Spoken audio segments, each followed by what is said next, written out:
er sådan en greensome-turnering, som er en makker-turnering.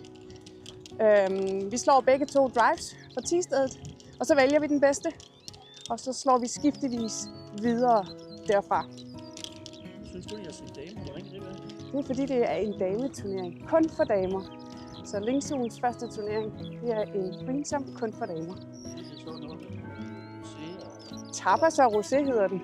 Så det har vi at se frem til efter runden. Så venter der en lækker tapasbuffet og et glas rosé.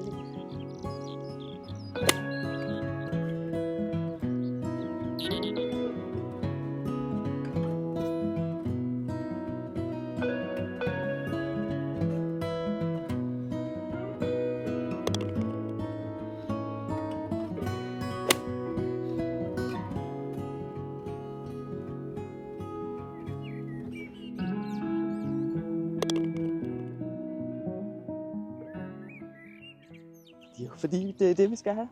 Og så tror jeg også, det er sådan lidt det signal til kvinderne om, at det ikke er så vigtigt, at det er en turnering, og få lukket flere kvinder til, så vi kan hygge os bagefter. Det er det, der er omdrejningspunktet.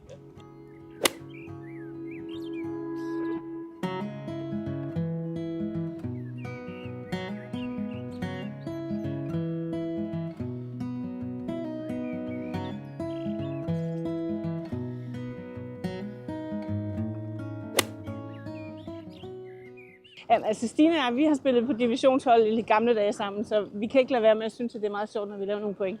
Men vi er også godt klar over, at med den indsats, specielt jeg ligger for dagen i det daglige, så skal vi ikke have alt for store forventninger. Men altså, Jette, det er en kombi. Og rosén og tapasen gør jo heller ikke noget. Altså, så.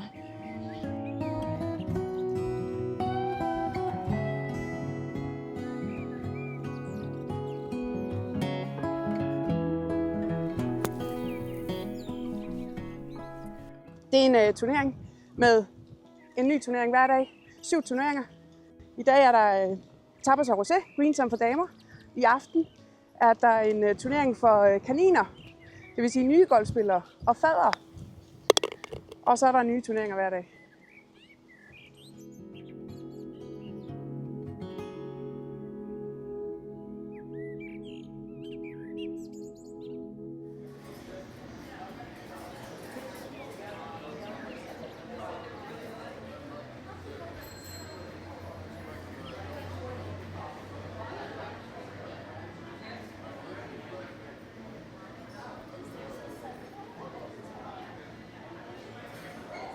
Hyggen. Ja, men når vi nu alligevel er herude, så gælder det om at slå de bedste slag, man nu kan.